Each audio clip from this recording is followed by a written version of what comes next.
Axşamınız xeyir. Deməli, başlayaq testlərin izahına.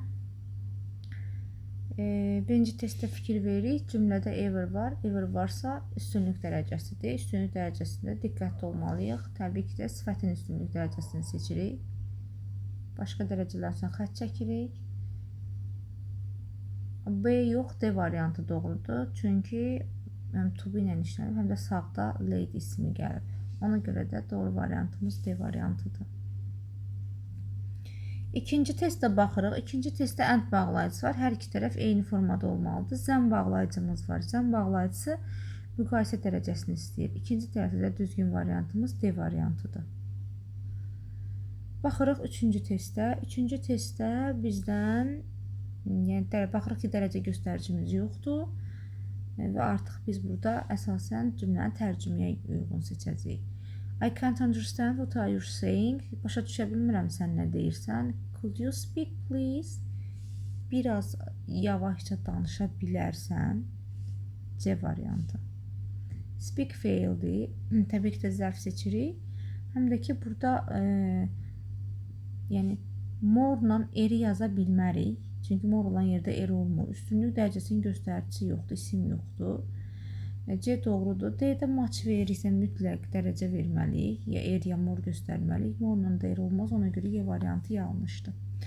Dördüncü testə baxırıq. Dördüncü testdə bizdən yenə düzgün variant istəyir. Dördüncü testdə əsasən doğru variantımızı C verir. Çünki burada isim olduğuna görə biz mütləq artiklı qeyd eləməliyik. Artikl olmayan variantlar çıxır. Qalır C variantı. 5-ə baxırıq. 5-də zəm bağlayıcımız var. Zəm bağlayıcısı varsa təbii ki də biz orada müqayisə seçməliyik. Adi dərəcəni çıxırıq. Mor olan yerdə er olmaz. Üstünlüyün burada işi yoxdur. Mordan er olmaz. C variantı doğrudur. 5-ciyə baxırıq. 5-cidə də deməli 6-cı testə baxırıq. 6-cı testdə bu atalar sözüdür. Pis xəbər tez yaylar. C variantı. B variantı üzürlüsən. B variantı doğrudur. Bad news travel fast. Most est olmaz. More er olmaz. More yenə er olmaz. Yaxşı xəbər cəld yayılmaz. Pis xəbər tez yayılır. 7-yə baxırıq. 7-ci testdə bizdən düzgün variant istəyir. A variantıdır. Niyə A variantıdır? İkinci tərəfdəki sim feili özündən sonra sifət istəyir. Ona görə də ikinci tərəfdəki el variantından xətt çəkirik. Qalır 1-lə 2. Smile feili gülümsəməkdir. Bu feil özündən sonra zərf istəyir. 8-ci testə baxırıq. Sifətlər olan cərgəni istəyir bizdən. Sırf sifət olan cərgə təbii ki də B variantıdır. Hər bölmədə bir isim var. A-da shade, C-də weakness, D-də porter, Y-də forest. Yəni sırf sifətlərdən ibarət olan cərgəni seçməliyik. 9-cu testə baxırıq. Cümlədə in göstəricimiz var. Təbii ki də üstünlük dərəcəsi seçirik. Sifətin üstünlük dərəcəsi C variantı. Qalan dərəcələri seçə bilmərik. 10-cu testə baxırıq. 10-cu testdə deyir ki after visiting London, I understand that its weather is. Mən Londona səyahət edəndən sonra anladım ki, onun havası həddindən artıq rütubətlidir. 1-3 C variantı. Mostla est olmaz, morla da vet olmaz. Daha rütubətlidirsə vetir deyə bilirik. Vestist verə bilirik. Ona görə də yəni onlara ehtiyac yoxdur. 11-ə baxırıq. Adi dərəcənin göstəricisi var. Təbii ki, dərəcəyə salmaq olmaz. İkinci tərəfdə də, yəni birinci tərəfə adi dərəcə verir, ikinci tərəfə müqayisə düşməlidir. Deməli, Ali speaks English very well. Əli ingiliscə çox yaxşı danışır. Burada speaks feil olduğuna görə zərf seçirik. Onun ingilis dilisi daha yaxşıdır, biraz yaxşıdır. Yaxşıdır, biraz yaxşıdır. A variantı. 12-yə baxırıq. 12-də ever olduğuna görə üstünlük dərəcəsi istəyir. Sifətin üstünlük dərəcəsini yazırıq. Zaten o birlər uyğun gəlmir. Başqa dərəcəni yazmırıq. C və D variantı arasında qalsaq, təbii ki, to be-yə də fikir veririk. Musiqi də isim olduğuna görə sifətin üstünlük dərəcəsini yazırıq. 13-ə baxırıq. 13-də zəng göstəricimiz var. Zəng göstəricimiz varsa, təbii ki də 3 və 4 variantını seçəcəyik. Müqayisə, İkinci tərəfdə də yenə yəni zərf seçirik. Deməli, it is easier to swim in the sea than in the river. Asandır dənizdə çimmək çaydakindən. Lakin mən onların hər ikisində asan çimə bilirəm, üzə bilirəm. A variantı.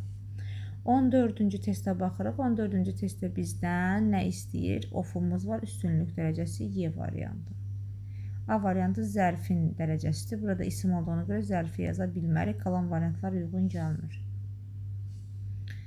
İndi keçirik 15-ci testə. 15-ci testdə diqqətli olmalıyıq. Deməli, 15-ci testdə hava elə soyuqdur ki, soğuqdan sonra artikel gəlməz. Bu bir cavab, yəni bir anlam. Diqqətli olmalıyıq. Soğuqdan sonra ümumiyyətlə artikel yazmamalıyıq. Su adi dərəcəli, başqa dərəcələri yazmaq olmaz. A və D variantları arasında qalırıqsa, deyir ki, hava elə soyuq idi ki, biz evdə qalmalıydik. Yaxşı olsaydı, hava niyə evdə qalıq? A variantı. 16-ya baxırıq. 16-da yenə doğru variant istəyir. Düzgün variantımız A-dır. Deməli, ifadə burada məsafəni göstərir. 2 niyə yanlışdır? Artikellə tis olmaz. 4 niyə yanlışdır? Artikellə salimən isim gəlməz. Ona görə 1, 3, 5. Salimən isimdə artikelsiz. Cəm isimdə niyə artikel versin? Gərək yoxdur. A variantı. 17-ci testdə baxırıq. Zəm bağlayıcımız var. Zəm bağlayıcıda müqayisədir. Elder müqayisə dərəcəsinə düşməz. 2 və 4 olur cavab. Y variantı. Niyə 3-ü yazmırıq? Maç özündən sonra müqayisə istəyir. Müqayisəni yazmayıb. 18-ə baxırıq. 18-də yenə bizdən doğru variant istəyir. Adi dərəcə. Burada isə feildən sonra diqqətli olmalıyıq. Adi dərəcədir. Deməli, biz yazmalıyıq C variantını. Elvaniya olanlar üstündən xətt çəkirik. Mor siyarız göstərilən heç bir göstəricimiz yoxdur. Adi dərəcədir. Ona görə C ilə Y-ni saxlayırıq. İkinci sərfə baxırıq. Yenə veridir. Veri adi dərəcə olduğuna görə biz ora mor yaza bilmərik. Yəni Y variantını yaza bilmərik. Ona görə orada doğru variant C variantıdır. 19-a baxırıq. 19-da bu testə diqqətli olmalıyıq.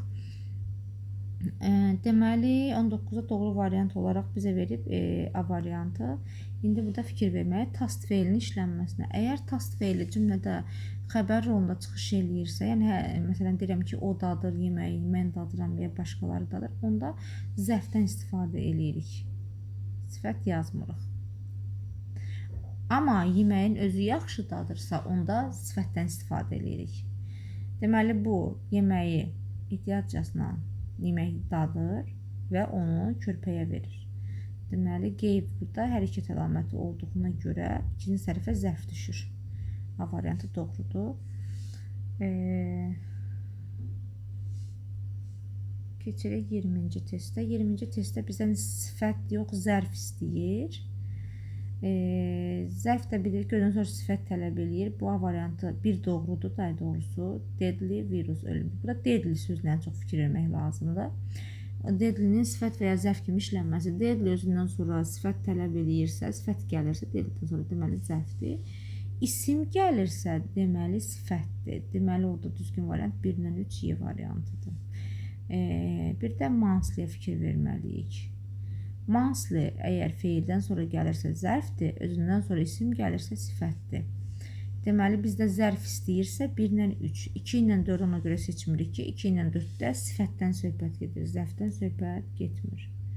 1-dən 3 Y variantıdır. Baxırıq 21-ci testə. 21-ci testdə yenə bu mövzuya bənzərdir bu da. Look feilin işlənməsidir. Əgər qız yaxşı görünürsə, onda olur sifət. Yox, baxırsa, baxış varsa hərəkət, onda olur zərf. A variantı doğrudur 21-də. Məsələn, tutalım ki, mən deyirəm ki, sən çox qəşəng görünürdün bugünkü geyimdə. Burada olur sifət.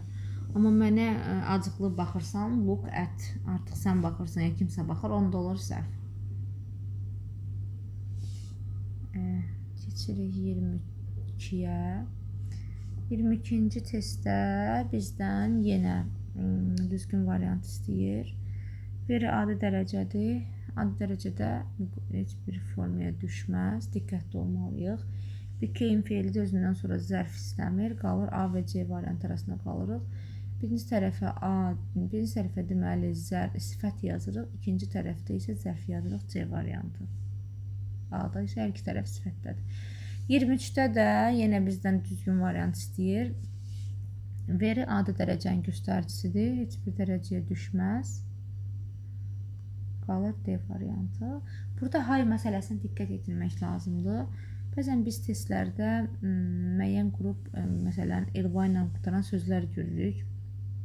Məsələn, highly, nearly, sonra fastly deyə bir şey yoxdur. Testdə də görə bilərsiniz, amma yoxdur elə bir şey. Hardly. Bunlara fikir vermək lazımdır. Əgər elva ilə qutarsa bunların sonu, bunlardan əvvəl feil gəlirsə, bunlar zərfdir.